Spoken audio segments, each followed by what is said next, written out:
Hi, Jennifer Griner here, and I am back for part two of exploring my design. I really enjoyed going through part one. I hope you did. Leave in the comments your thoughts, questions, and I'm so excited to continue today. And so let's pull back up my chart and we'll just dive right into it, right? So we talked about the top three centers in part one. So next, we're going to dive into the G center, which is also called the self center. So it's all about direction and love. It's all about identity, right? The self. So for my G center, it is defined, right? It's colored in. Hopefully, you're catching on to the lingo by now if you're new to human design. So, with a defined G center, I know who I am. I know where I'm headed. I have a fixed, reliable sense of self. I can go into different environments and still know who I am at my core. So this gives me an assured identity. It gives me a sense of purpose, direction. I know where I'm going. Again, there's so much conditioning that can factor into this. So even though I have a defined G center, don't think that I've gone through my life not knowing what to do. Right? We all hit transitions, we hit forks in the road. We have these identity crises or life crises. So just because it is defined, it's fixed, reliable energy, doesn't mean that I know it all the time. It is something that I can fall back on when I am feeling lost or not sure where to go. So it's kind of like a built-in compass that guides me. So when I tune into this energy, when I am not being conditioned by outside influences about who I should be or the path that I should take, which has absolutely happened in my life, I know where to go. I let that compass guide me. I have this natural sense of self. I imagine as I talk about my design throughout this series, you'll get the gist of it, right?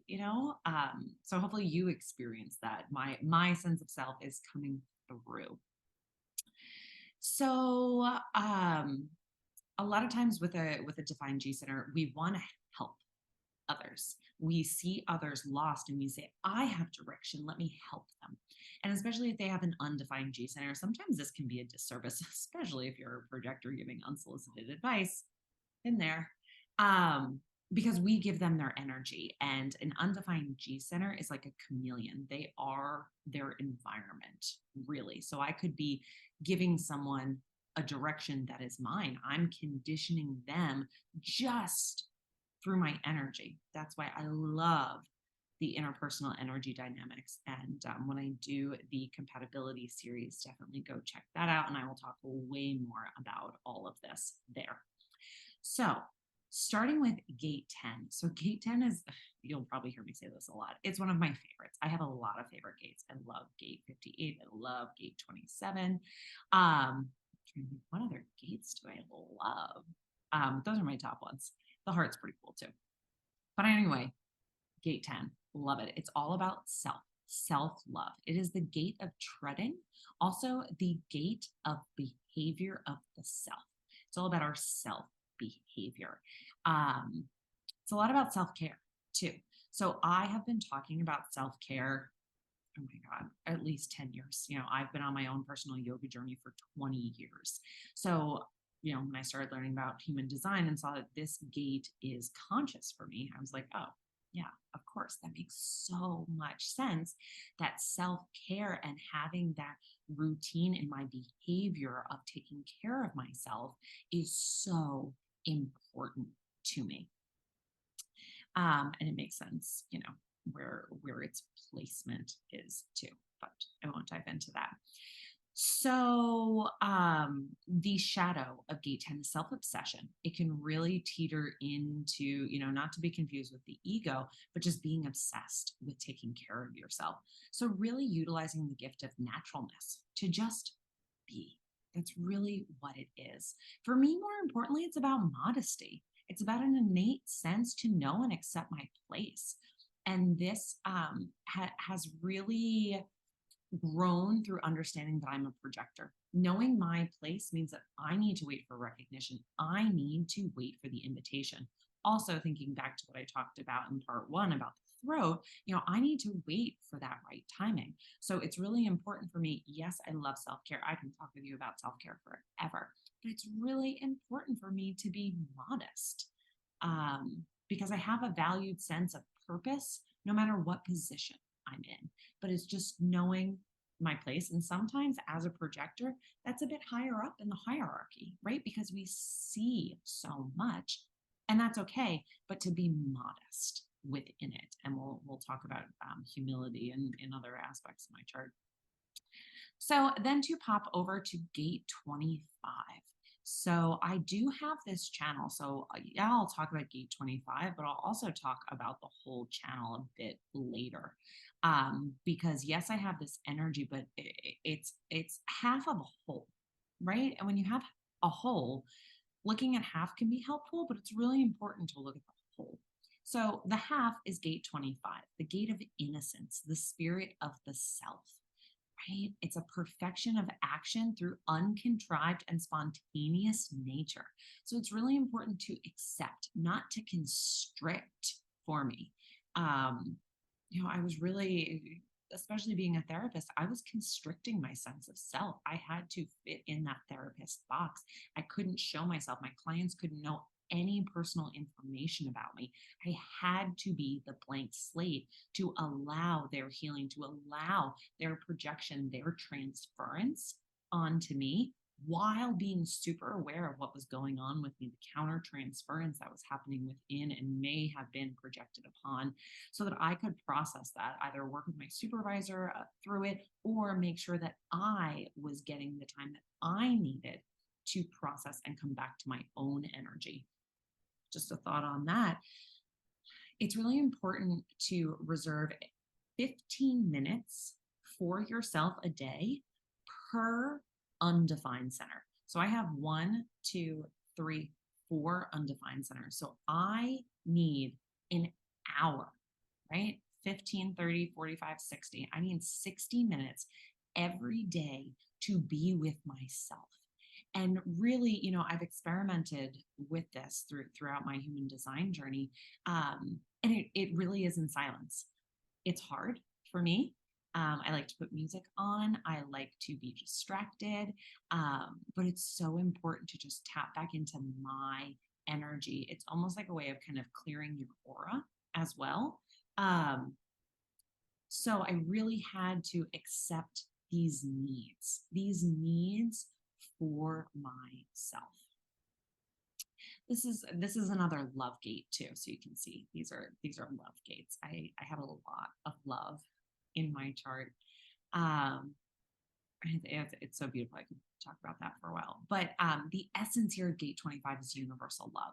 So this is unconscious for me. So it's only been in the past year that I've started bringing this love, this universal love to my conscious awareness and allowing myself to let go of that shadow of constriction and to really allow for an immense love for myself, right? Self love, but also for others, for the universe and everyone in it. All of my clients, I love so dearly. All of my friends, right? Everybody in my tribe, I have tribal circuitry, little bit of individual circuitry, but it's about the tribe, and I love my tribe. So, more specifically, gate 25 for me is about survival. It's about surviving. And that's why I fell into the shadow of constriction. Let's see where it's in my North Node, of course, unconscious North Node. Um, if you're not familiar with astrology and nodes and all of that, North Node is where you're moving to, what's going to help you move forward for growth. So it makes sense unconsciously. I really needed to shift through. So I don't think I've said this yet. I view each gate as a spectrum of energy. So that's why I utilize gene keys in human design, because with gate 25, it's the shadow of constriction, but we utilize the gift to balance, whereas gate 25, it's acceptance, to then move into the highest vibration, the highest frequency of this gate, the highest expression of this gift, which is universal love. And if you know anything about the gene keys, and Richard Rudd and his book and everything that he teaches on it, sometimes the essence is not obtainable in this lifetime. I can't recall right now. One of my gene keys in my incarnation cross is about um, emanation. And the emanation is really not possible in this lifetime, because it's when we move into sentient beings and evolution, and we don't even need to eat. We don't need to consume for sustenance. So, I cannot fully obtain that highest energy right now because I am not that being, but that is part of my soul journey. So to come back to gate 25. With this gate too, there's no polarity. So it's really kind of just fixing this balance and in the beauty, seeing the beauty of it, of that universal love and acceptance. So it's really cool to see how I've moved through that energy and utilize that gift already. So then the last gate in my G center is gate 46. And gate 46 is the gate of pushing upward, the determination of self. So see how it all comes back to me. This gate is all about good fortune that might be perceived as the result of serendipity, but it derives from effort and dedication. I have to laugh because it's like the story of my life, right? It's unconscious. So I'm not consciously aware of this. But there have been so many synchronicities in my life that it's like, oh my gosh, it's serendipity. And a lot of times it's either the self-recognition. So as a projector, it's so important to recognize myself to allow others to recognize me. This is where law of attraction, quantum physics comes in. So it's hard for me to recognize myself, to see the effort and dedication that I put in that allowed me to reach my goals. Right? We think, oh, I'm here, cool. And it's like, no, look at how far you've come. So shifting through this energy, the shadow of seriousness. God, I was so serious when I was younger, especially this masculine unconscious energy that I have.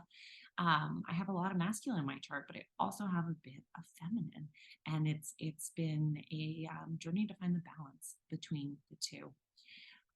So making sure that I wasn't falling into the shadow of seriousness, to really utilize delight and ecstasy. And especially in part one, I mentioned my incarnation cross of right angle cross of the unexpected.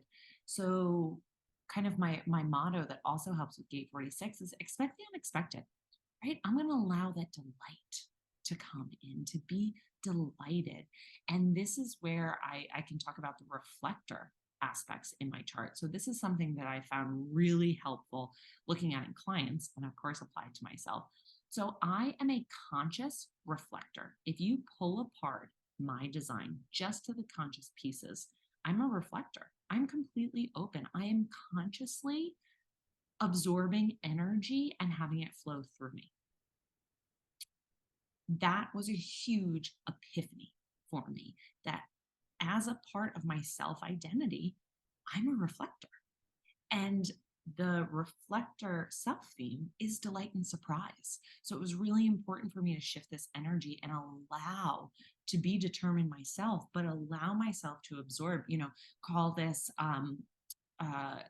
being empathic, being a highly sensitive person. I've had this conversation over the years about how becoming a therapist really trained me to put up my walls. So that's why it was a little bit of an identity crisis to resonate with being a reflector, because it was like, am I? But I am. And it's so beautiful, and it's a huge gift that I have acknowledged to allow myself to receive energy. When I meet new people, I can usually pretty much tell their design, especially if they're a manifestor, because I feel their aura. When people touch me or I shake someone's hand, their energy stays on me. It's crazy. Can talk about that for a while. So anyway, it was really helpful to acknowledge that I'm a conscious reflector. I am an unconscious splenic projector.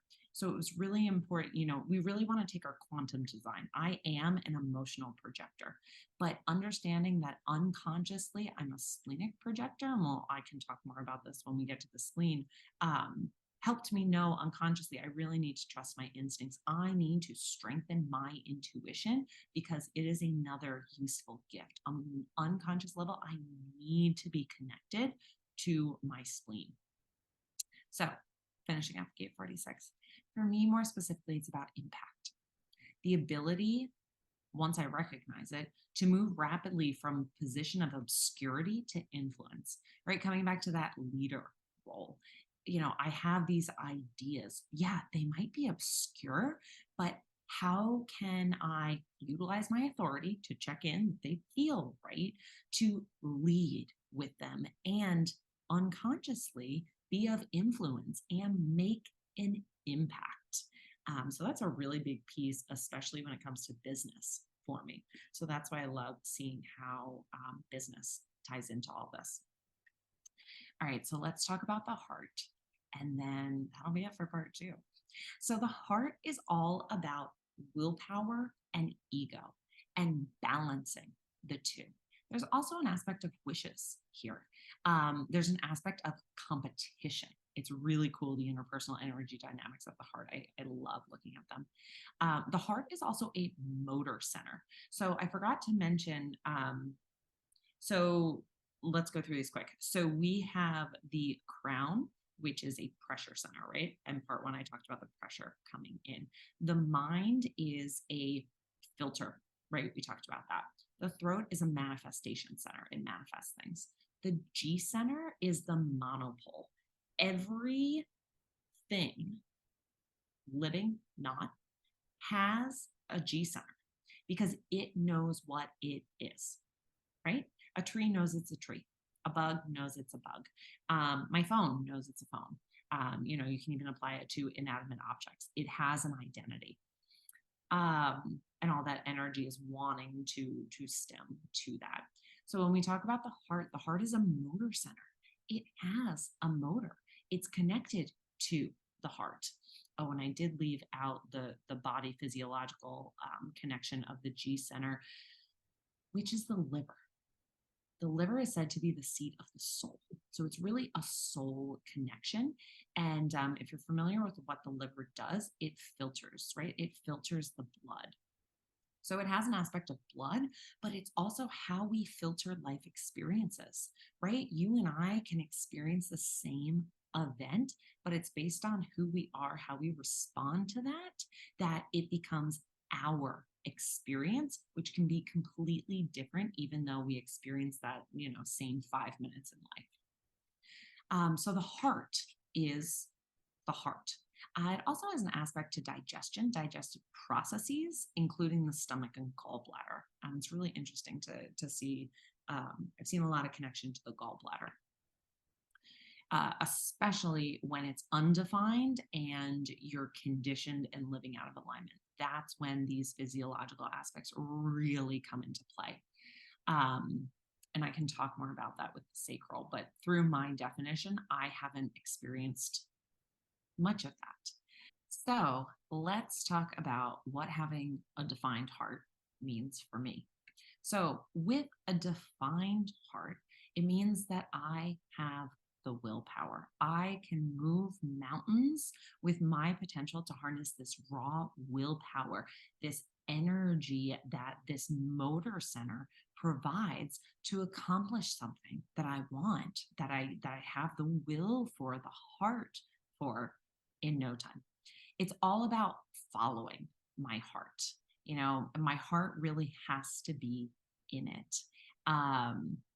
So there's also, the heart is responsible for values, for money matters, for boundaries. There's a lot within this seemingly small center, right? It only has 4 gates. But the center itself, there is so much here, whether you have it defined, undefined, or completely open. So with it defined, I have this fixed, reliable access to my willpower. I can recognize my value. I can put my heart into it and use my willpower to enhance my own value. So I like to think of this as when my heart's in it, I can do it. I have the energy to do it. And that is why it's so important for me to run a heart led business, especially with these two channels. We'll talk about this channel being the channel of the entrepreneur.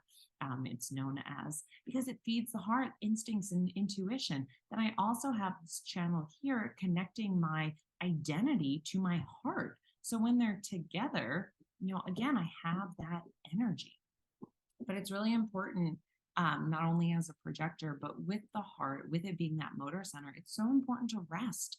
So that was a big part of my deconditioning to allow myself to rest, to decondition, to reframe my beliefs, my core beliefs around what resting is, that it's not lazy, it is required for me to function at my best, especially projectors function from a place of quality. So when my quality dips below 80%, I'm essentially like worthless. Like I'm not going to make an impact. I am just burning myself out. So it's really important for me to recognize when I hit that 80% because I have to go rest. I have to go check out and really come back to taking care of myself. So let's take a look at these gates. So my gate 26 or the gate of 20, gate 26 is the gate of the egoist, also known as the taming power of the great. It's all about the maximization of power of memory applied to the nurturing of continuity. Continuous. There is also, this is a tribal circuit. So it's also about having the strength to support the tribe. I am supporting my tribe, but not to fall into the shadow of pride, to have so much pride that you become the egoist. The gift here is artfulness, and then the essence and the gene keys being invisibility. But it's really about being great, having that big ego, which is okay. It was so important for me to decondition that I was an egoist because I'm not. I'm not, spilling my pride everywhere. I'm not letting ego, dictate what I do or letting it all get to my head or, inflating my ego. That's never resonated with me. My ego comes from fact.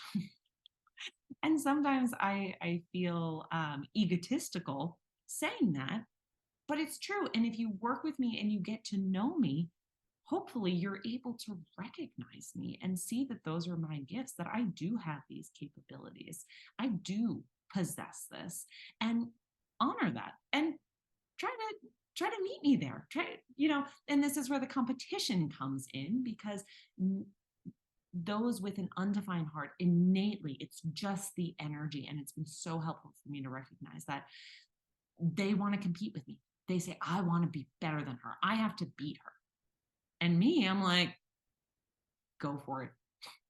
Sure, I'm competitive, but stuff like that, I don't care. You're not going to deflate my ego by being better than, because we're all on that same level. We're all human. We're all on this journey together. I want to help you better yourself. I think that's really the only person that we need to be in competition with. And not even, because there's so much compassion there too. So anyway, this gate 26 for me is unconscious. You can see it's that unconscious color. I'm just looking for it in on the side here. Okay, here we go. So yes, it's on that 2 line. So more specifically for me, this is about the lessons of history. So deeper dive here. I also look at the detriment and the exaltation, kind of where this energy is fixed based on our chart. So for me, this gate is actually in the detriment. So I'm kind of fixed in the lower vibration. of this gate, not to say that I can't shift it and grow and bring it to the consciousness and, really find that essence of invisibility. But for me, it's about the lessons of history, the urge to take action despite the evidence of history, the failure of the ego to respect experience. I laugh because I'm a 3-5, right? If you watch part one, 3-5, great life experimenter. I need to fail to learn. I'm going to make mistakes. I'm going to get back up. I know that about myself. But this is where I get in my own way, you could say, because of this detriment. Because if I don't look at the past, how we talked about my openness, I can be in fantasy. I can think, oh, it's so good. I'm known to be a bit naive. So if I'm not looking at the facts that history provides, looking at my experience, what has happened in my own history, certainly we could look at this within the collective, but this is a tribal, so it's more so looking at the tribe, at the community. What evidence is here to support my action or that doesn't support my action? So it's just funny that this is a place that I get stuck living my 3-5 design, and this is why. So to look at my other gate that's defined here, gate 51, I just love these gates. I love talking about them all within readings because there's so much here, right? In our heart, we're so conditioned. I had a lot, and I guess I can say I still have some deconditioning to do within my heart. But anyway, gate 51 is the gate of shock, the gate of arousing. So this is the ability to respond to disorder and shock through recognition and adaptation.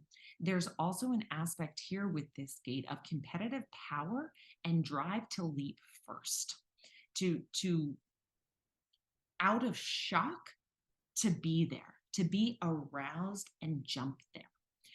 The shadow here is agitation. So I try to be careful. Again, it's easier because it's a conscious gate for me. I try to be aware of when I'm getting agitated, when I'm getting too aroused, when I need to ground and come back to myself so that I can respond through recognition and adaptation, right? Using the evidence from history to respond.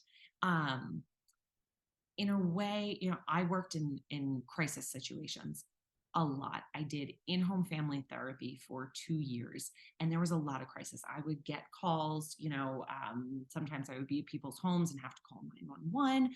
I mean, there's shock here, but I've always loved that shock. It makes me think of my conscious reflector design. Like, shock me, give me the unexpected, because that is where I utilize the gift of the initiative. You're giving me the initiative to awaken. The essence here is awakening. So you kind of awaken out of shock. So we've talked about my naivete. So really I need that shock to wake me up. More specifically for me, this is about symmetry, a perfected illumination that, in grasping the nature of the shock, can transform its normal patterns into symmetrical adaptation that rides the shock and avoids its devastation. So to me, that really means, and I always find such beauty in symmetry, right? As we all kind of do, that I need to find that alignment. I need to find the balance of it to ride that shock, but not let the shock drive me into agitation, into devastation, where it can, when we get shocked, we lose control, and it can often throw us off and throw us into a tailspin. That's not what I want to allow my shock to do. So, you know what? I keep talking about these channels. Let's talk about these channels before we end part 2. And next time, we'll talk about the lower part of the body graph. So when looking at these channels, we'll look at the 2644 first. It can be known as the channel of entrepreneurship, but it is formally called the gate of surrender. It has the design of a transmitter. So it connects gate 26 in the heart, that of the egoist, the taming power of the great, to the spleen, the gate of coming to me. When we talk about the spleen in part 3, this will make a bit more sense. So this is all about creativity. It's the ability to recognize what appeals to the tribe. I talked about this being a tribal circuit. There's 3 circuits, well, kind of 4 in human design. And just looking at the circuitry, basics of how the energy is, what it is, and how it moves can be very helpful. So it transmits the old with the new so that it can support the tribe. Integrates. It's not on the integration circuit, but it really kind of puts together the old with the new. So, if you think of an entrepreneur, they're pursuing the new. This also correlates to smell. My strongest sense isn't smell, but there's an aspect of smell here. So to simply put this, I don't want to talk too much about this. This channel has really called me to surrender, especially with gate 44 being conscious and unconscious. We talked in part 1 about that being an area for growth. This whole channel of surrender, it's a challenge for me to surrender. When we want to have control over things, it's hard to surrender. And especially with my incarnation cross, and I feel like you're going to hear me repeat a lot of these same things as we put my design all together, because this is where it's helpful to look at the big picture and not just the individual gates and all the nuances. It's fun, it's cool, but you got to make sure to back up and put it all together, because I am a human being. I am not just this gate or this line or this channel even. So it's really important to surrender, especially in manifestation. When I relinquish control, that is where the unexpected comes. That is where I live in alignment as a conscious reflector, as an emotional projector with this incarnation cross. It is also where I allow the law of attraction. I allow things to come my way. So then let's quickly talk about the 2551 channel. This is the channel of initiation. So you can see how powerful these heart channels are. Like, I got some fire, right? I got this raw power that is just fueling and feeding my identity and my instincts and intuition, right? It is driving that energy. And that's why it is a very strong voice within me.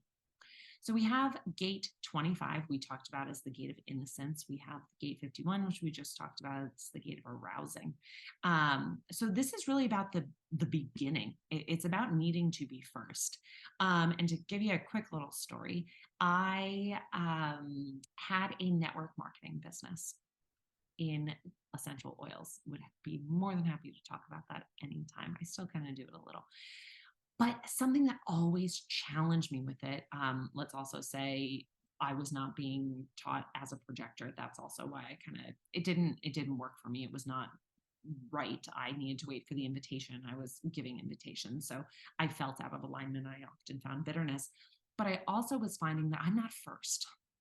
And here's part of the competition, but also the fact that I kept saying to myself, man, if I got into this a few years ago, really on the ground level, I could have built a great team. I could have informed so many people about this, but I just kept feeling like I was just behind the ball. Like I just couldn't do enough to catch up. Now that certainly could be my undefined sacral speaking. I don't know when enough is enough, but it was really this channel telling me I needed to be first. I needed to initiate, and there wasn't really room to initiate there. I'm sure there was, but I didn't feel that. So this channel has the frequency to invite others to bring us in early in the game. But when I didn't feel like I was there early in the game, when I was inviting others, I was kind of giving that energy of, well, we're not first. So this is also a projected channel. I'm just deciding if I want to go there, but I will. Projected channels were projected onto. It's so normal, and there's so much I can speak to about this, but I guess the point here is that I learned early on and recognized and so grateful for my training in therapy to be able to recognize this, that people's projections were being put onto me. They were projecting their stuff, their own internal shadows, traumas, turmoil, sometimes gifts onto me. And as a projector, I am so grateful that I was able to see that. I was able to recognize, and we can call it the impassive wisdom that we learn through our open channels, that this is not mine. This is not my energy. They're putting their mental stuff onto me. They're putting I'm fixed in my emotional wave, yet they're feeling anxious and depressed, and they're putting that onto me. It happens naturally. Again, it is just the energy.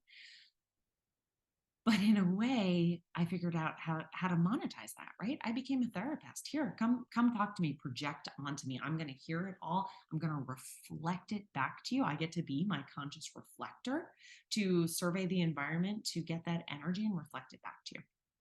Also, being the projector, being the guide, being the seer. So these channels have been really, really beautiful in that way, to show me projection, to show me the frequency. So I'm going to leave it at that for part 2. If, again, this really calls to you, I would love to talk with you about inner work, about how we can work together one-on-one. That includes the 4-month container of inner work with Voxer support, weekly sessions. There are a total of 9 over the course of 4 months, but really over 3 months. And we start out with a full human design reading. So we do this. It's an hour and a half looking into all these aspects. So if pursuing your human design calls to you, comment, reach out. As always, I'll put links in the description here. But I just love helping guide people through this. So I look forward to seeing you for part 3.